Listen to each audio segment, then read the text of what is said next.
So good morning, everyone.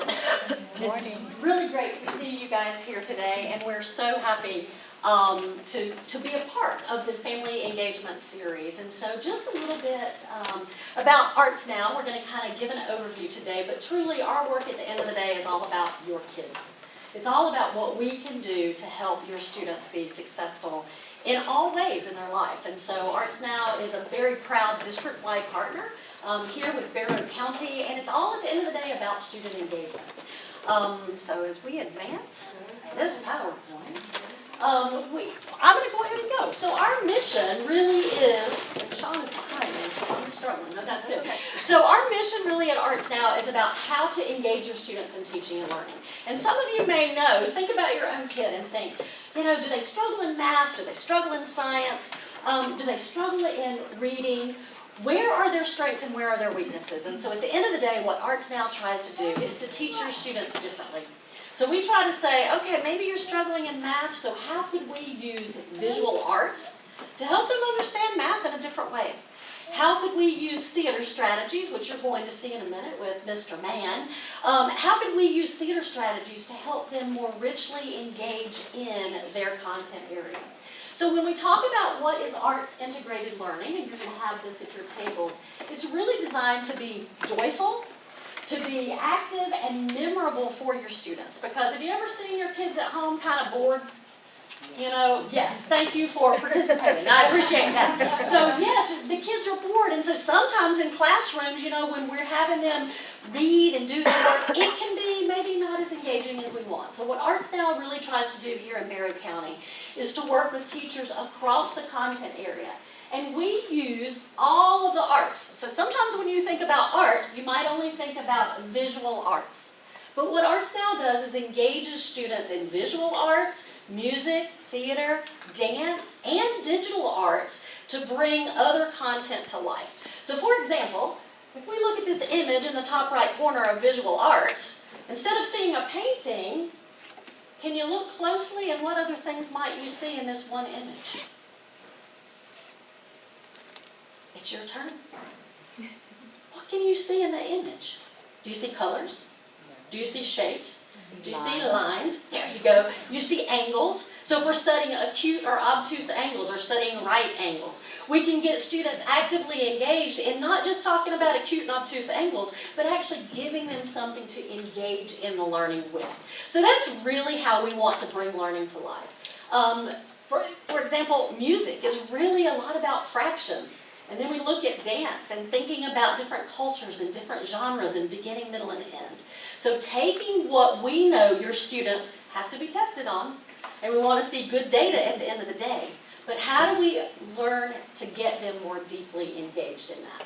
So we also know that AIM is a middle school program here, and we've seen that the students are saying the best part of the day was being able to choreograph a dance that represented different types of economy. Now, when we think about studying economy, that might not be what comes to mind, but getting them out of the text or off the paper and actively showing what they're learning. As we continue, I'm going to let Sean kind of talk a little bit about the Barrow County partnership, and then we're going to dive in very quickly into some data of how we're really impacting your students beyond just getting them up and moving around. Thank you, Pam. So, as Dr. James mentioned, I was in Barrow County for 28 years in public education before stepping into this role.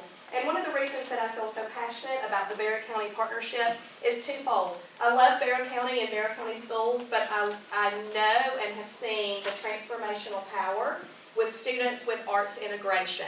Our partnership goes back, we first began with Auburn Elementary in 2007.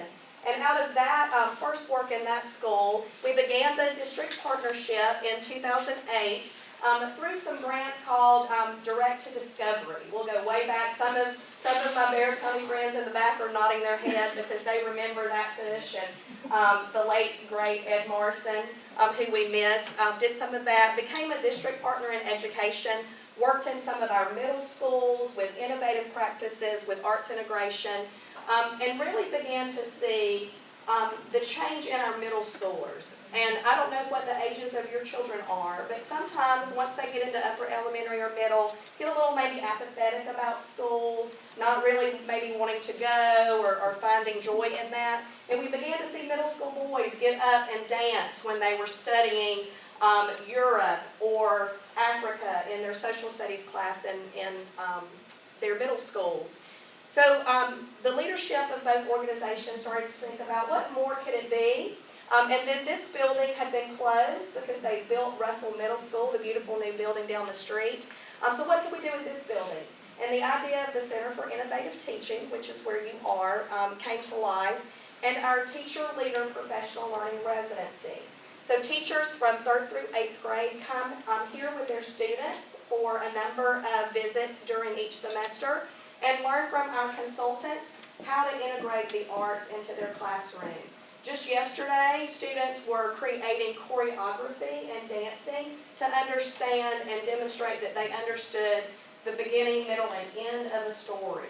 Much more engaging than maybe just only reading the story and having a conversation about that. Yesterday in the classroom, we saw here students writing a script, so we know that writing is a big push here in Bear County, writing a script about the water cycle. So they're learning science standards, the state standards, but they're also learning about theater and skit writing. And one young man raised his hand and he said, I said, what is great about this? And he said, my teacher gives me creative choice. I get to do writing, but I get to choose if it's funny, if it's sad, who my characters are. So he really was engaged in that process. From that Teacher Leader Residency, we began a pilot, which is the Arts and Innovation Magnet Program, which operates here on this campus. And it's open to 6th, 7th, and 8th graders from all of the 4 Barrow County middle schools. It's a lottery application. Students can apply during their 5th grade year to come here. I see some people in the crowd whose students have come to this program. And it's wonderful to see their growth here at the AIM program. And then we also, in Barrow County, have 2 U.S. Department of Education federal grants that we have, a literacy one in some other schools in South Carolina, but the one here that affects Barrow is the SEL grant, which is STEM plus the Art of Integrated Learning. That is going on at Statham and Winder Elementary. Do I have any Statham or Winder parents? Not today? Okay. That is working through the Assistance for Arts Education Department at the federal government, and it works with 3rd, 4th, and 5th grade teachers and students at those 2 schools. The amount of that award is almost $3 million to do work in the 2 Barrow County schools, but also 2 schools in Cobb County, in Savannah, Chatham, and then 2 residential schools in the Atlanta area, working with at-risk students and how the arts can address some of the mental health and social emotional needs of our students. And so we're able to use those practices with working with those professionals in our schools here in Barrow as well as part of that grant. So it's about STEAM plus arts, and also about filling students' need for mental health, self-awareness, self-expression, things of that nature, which the arts address so beautifully. So a very rich and long-term partnership that we're very proud of here in Barrow. There we go. Right now we have teachers in the residency from Yargo, Kennedy, Auburn, Hulsenbeck Elementary, and the AIM program. Ms. Taylor at Yargo was here recently with her students, and she just shared that the students were inspired by learning about taxation without representation through dance and drama. Sometimes those Revolutionary War things that we have to know aren't very exciting for some students. Other students are very excited about history, but this allows them to move and learn and really embody, internalize those concepts. So why is all of this important for you as parents to know? Is first of all, when we think about traditional education, I want you guys to think back about your educational experience. What are the moments that you remember? What are the moments that kind of come back to your memory? And frequently, it's things that you were actively engaged in. It might be projects. It might be just something that you were able to live out. And so at the end of the day, we want to make sure that what we're doing is truly impactful to students. So we work with a lot of external evaluators and have recently started working to say, well, why does this kind of innovation matter? So Sean, if you can perfect, keep me going. Last year alone, we worked in over 200 schools across 46 different districts. Barrow is a district-wide partner, but this data is about our work broadly in elementary, middle, and high schools. And one of the things that we saw that I think is really important is that 91% of the teachers report that Arts Now significantly impacted the students' level of engagement. Why does that matter? Because kids want to come to school, because kids want to learn and they want to be actively engaged in what the teachers are learning. So we were excited about that. 93% said that it impacted their knowledge of your kids' interests. So what are your students interested in? Well, if the teachers know that, they can do a better job of actually making that learning come to life for them. We found that 92% found that it impacted students' ability to communicate what they learn. As we talk about those business owners and the people that your students and your kids are going to be working with later, we want your kids to be able to talk about it and to communicate what they know. So we know we're having positive impacts on that. We also see, and I love this one, that 93% of the teachers are more excited about teaching. And we know right now we have a challenge with teacher retention. And so we are so excited that Arts Now has been able to bring joy and confidence and communication back into the profession and making your teachers want to stay. So our data is supporting it. We have a few resources to share with you that Sean's going to talk about, and as soon as she shares those resources that you can use to engage your kids at home, we want you to see it in action. So Sean, tell them a little bit about this. Absolutely.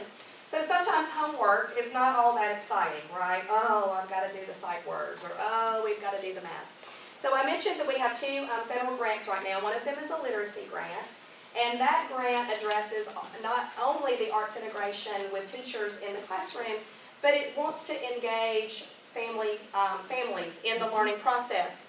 And so we have been able, through this grant, to create what we have called creativity task cards for families. And each of the task cards aligns with a particular book. So for the one that's on the screen, it's the book I Believe I Can.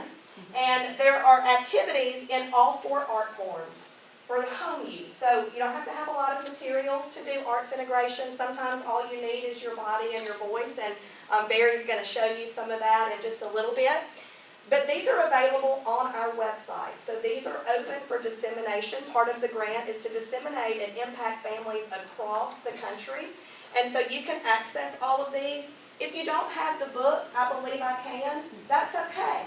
Any book that you have at home, you can use these activities, because it might be about talking about the characters or the setting or what the problem and solution in the story was. So even if you don't have the book, you can go ahead and use it with a different book, or a lot of the books can be found as a read aloud online, and so that's another idea.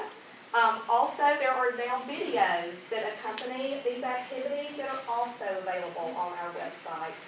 And so you can find those. If you want to scan the QR code, I don't know. It's in their handout. It's in their handout, so you have that. So you can easily access. There's also a lot of other parent resources with videos for at-home activities to learn things like sight words or practice math facts or things like that make it a little more engaging for you to get your student to practice those skills at home, which ultimately help them during school. We also have a newsletter that comes out with events, ideas, what's happening with our Barrow County partnership. So we encourage you to sign up for the newsletter for more information. And then follow us on social media. We love to share out what's going on here in Barrow County and in other districts that may impact you, or that you may be interested in working with us here in Barrow County for your students. But now we really want to have a time where you can learn some activities from one of our consultants, Barry Stewart-Mann.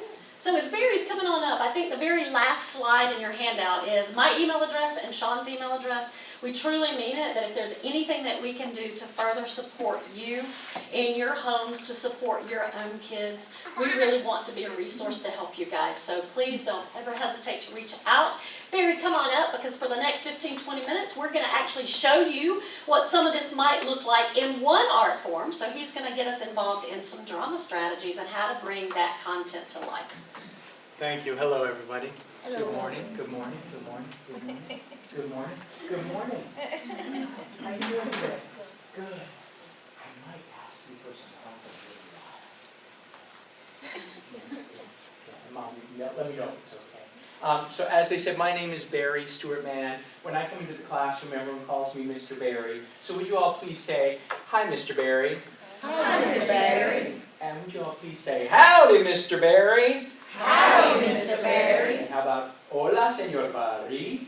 Hola, Señor Barry. And how about, what's up, Mr. Barry? What's up, Mr. Barry? And now, hello, good day, Mr. Barry. Good day, Mr. Barry. And now I'm going to give you 5 seconds to say hello to me in whatever way you want, whatever words you want, whatever language you want, whatever attitude you want. You've got 5 seconds, okay? Ready, set, go. Hola, Mr. Barry. That was good. That was good. Kids have a lot of fun with that. Now, as I was introduced, I'm an actor and a storyteller, and you know that we actors, we play roles in plays or on television or in movies, and we also act in plays. So play is a key word for what we do. And as an Arts Now drama consultant, I feel like I come into the school, I come into the classroom, and play with the curriculum. So we're going to play a little bit. Now, we do a lot of theater games, and these are things that can be done at home with your students. So the first one I'd like to share is called What Are You Doing? Okay? And I'm going to ask Sean to come up here and help me with this. It's a game that involves 2 theater strategies, and please watch closely, because I'm going to probably ask you all to try this. It involves pantomime. Do you know what pantomime is? Pantomime is when we act like we're holding or touching or using something. And it also involves improvisation, which is a kind of acting where we just make it up as we're doing. All right? So the way this works is I'm going to start doing something. Okay? Like this. Can you all figure out what I'm doing? Yes, I'm playing the guitar. But it's not a guessing game. So watch, okay? And now Sean asks me, what are you doing? What are you doing? And I'm going to say something totally different. I'm baking a really big cake. And Sean starts doing that. And I love it how she's putting her whole body into it, being creative. You remember that slide that said the students appreciate having creative choice? And right from the get-go, we give creative choice. Okay, then I give her a chance to do that, and then I say, Sean, what are you doing? I keep playing the guitar. She keeps making that cake. Putting on my makeup. I start putting on my makeup. What are you doing? I'm eating a really big sloppy slice of pizza.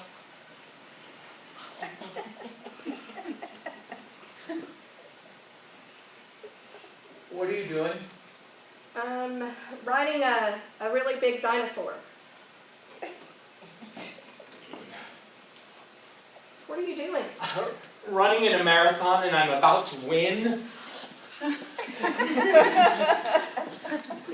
What are you doing?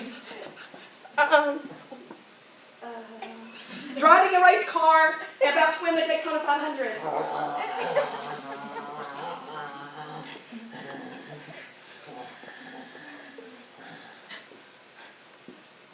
You ask me? Oh! I'm babysitting a really finicky baby. And let's stop it there. Give Sean some applause. One person starts doing something, the other person says, what are you doing? The first person says something different. So what I'd like to do is to invite everyone in the room, if you are willing, to stand up and find someone that you can try this with. If everyone does it, then no one's focused on anyone. So stand up, okay? And si usted habla un idioma diferente, se puede hacer en español, claro, okay? It's just the same thing. So please stand up and try and find someone that you can try this with. All right. God, how was it? Was it fun? It was. Was it fun? Did you feel creative? Yeah. Right? And Made you you felt think. that, you did it, didn't you? I did. Yes. We're so proud. And we had fun over here. Yep. Even Andy tolerated us doing it. Now, that's a simple game. You can do that at home. Just so you know that when we come into the schools, I will teach students that game. And then, as Sean and Pam talked about, we look at arts integration. So we use that game to then teach things. So I might use that game to talk about parts of speech. And we brainstorm on the board lots of verbs and adverbs. And then the students pick up, so what are you doing? I'm flying a kite anxiously. What are you doing? I'm fishing crazily. And it's a way of exploring those parts of speech, and the students get to work together on that. Another example is, I think we've done it with two-dimensional and three-dimensional figures.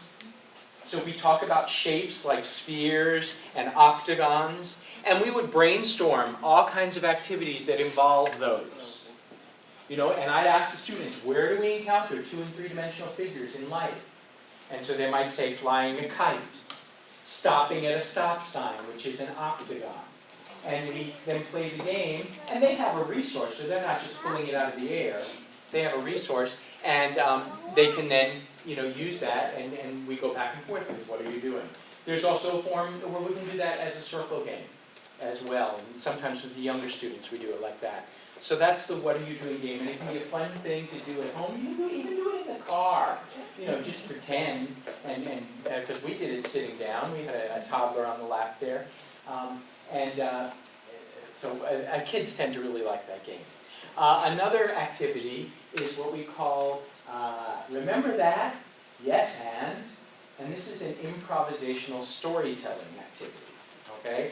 And in family, we might do this. I'm wondering, can I get some volunteers to help me out? Anyone be willing to volunteer? Thinking about it? Thinking about it? You want to volunteer? No? I'll tell you what, I'm going to add, you say yes, okay. Would you help? We're just going to do it right here, okay? We're going to pretend, would you help also? Okay, we're going to be a family of 4, because this is something we might do in our family. And with the remember that, yes, and, we're just going to make up a story about our family going to a place we've never been, okay? Or having an experience we've never really had, so it encourages our creativity. So let's choose a place that maybe we pretend that we went to, like the moon, Antarctica. I don't know. What should we say? What should we do? The moon. Okay, good. We're going to do the moon. Okay. And the way this works is I'll start the story, and then I will pass it to you. And I will say, remember that? And you say, yes, and you add details to the story. Okay? And what is your name? Felicia. Felicia. Becky. Becky. Shay. Shay. Okay. And we'll just pretend we're family. Okay. Oh my gosh, I remember when we went to the moon, it was so cool because Shay was driving the rocket, because she, of course, is a very trained astronaut. And as we approached the moon, she put on the blinker to say that we were turning right to go in to land in a crater, right? And just as we were about to land, I remember that Becky yelled out something. Remember that? Yes, she said, where are we? Are we on the moon right now? And so we started looking around because everything looked so familiar to us. It didn't really seem different at all. Like the moon had acts the way I expected the moon to look. They even had food. Wasn't that great? Remember that? Remember that? Yes. And there were funny-looking creatures that were running all around, and fuzzy plants growing out of the moon.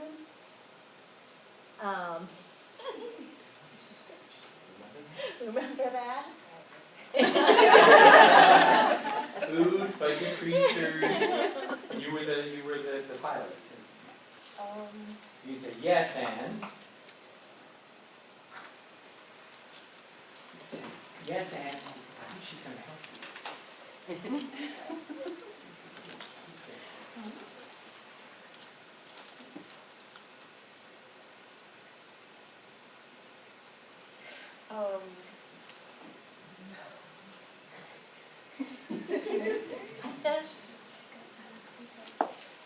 And there was a big amusement park like we have on Earth.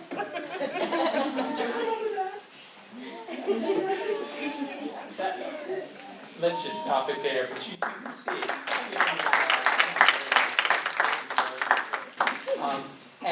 If we do this in the classroom, of course, we might then target it. We might say, let's create a remember that yes and story when we went to visit colonial Philadelphia, right? Or we went to visit a Cherokee village because we're second grade and we've been studying the Cherokees. And this is a way, and we can do it as a full class, or I can have the students work in circles of 5. But it's something that can be done, and it can just be done with 2 people, back and forth, okay? Or it can be done with a group of people as a family. This one can be great on a family trip, it can be great in the car. Sean? I was just thinking it would be a great way to retell a story. If you've read the story together, then they could get in small groups and do a retelling of the story so teachers could check for comprehension and sequencing and things like that. And something you can do at home. Maybe you read a story and then you retell it together. Yeah, nice. Very good. I want to move on to, I think, one last one. And this is the ABC improvisations. All right? And I imagine that pretty much everyone in this room, with one exception, knows the alphabet.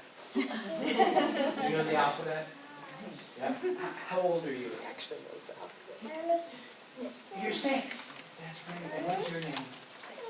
Jacqueline. That's a good name. Well, so you know A, B, C, D, E, F, G, H. Okay.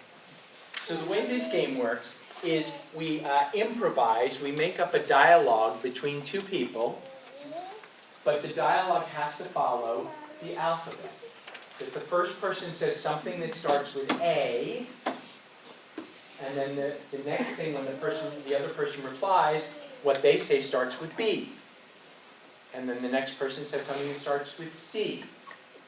And the next person something that starts with D, etc. So I'll tell you what, Jacqueline, would you be willing to try this with me? Would you be willing? Come on up here. You look like you'd enjoy it. And I'll help you out. Okay?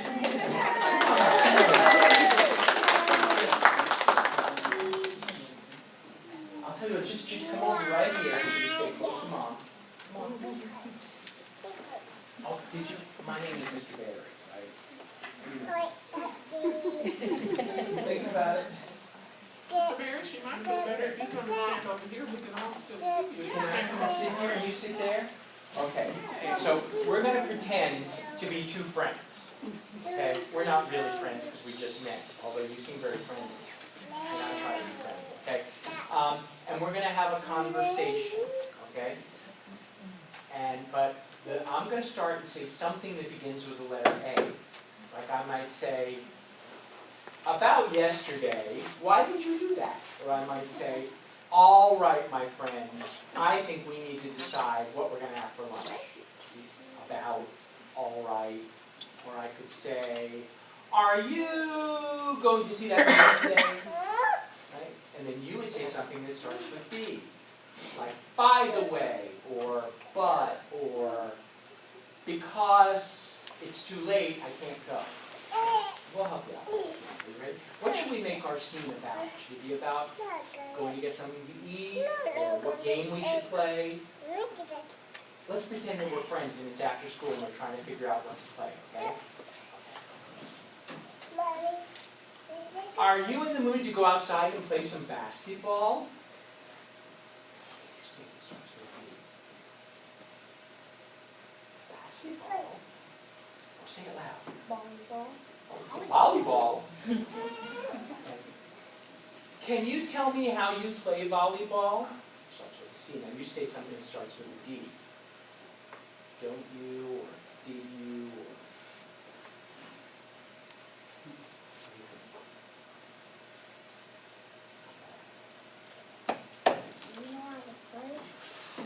Everybody, see I started with an E. Everybody knows how to play volleyball, don't they? Let's start with an F. Fine, let's go out and play. Go get the volleyball, because I think it's upstairs and you can go and get it, okay? Start with H.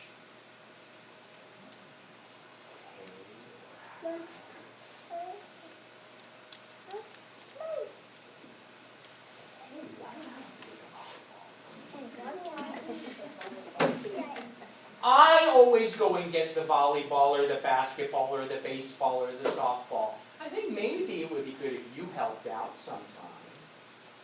See, something starts with a J. Just stop. What she has one? Just asking. Just asking. Just asking?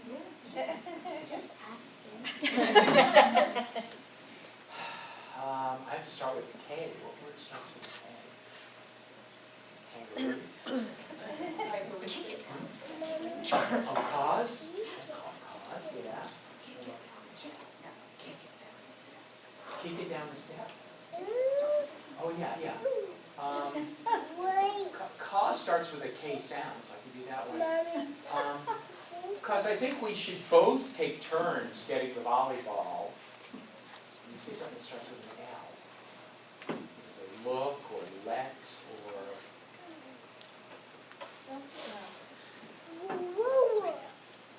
I have to say something that starts with an M. What should I start with? Me? Oh, yeah. Me, go right now, but I was about to have a snack. You have to start with an M. No, starts with now. Oh! You're telling me I can't have a snack? Well, let's stop it right there. Let's get Jackie.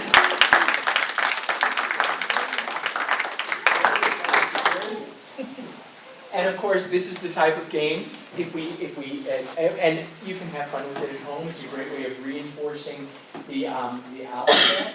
It's a way of getting our brains moving around, finding words, how we work with language, how we work with story, which is all about literacy. And one of the nice things, I think, about these games is they add in a challenge. So it kind of adds in what I think of as fallibility.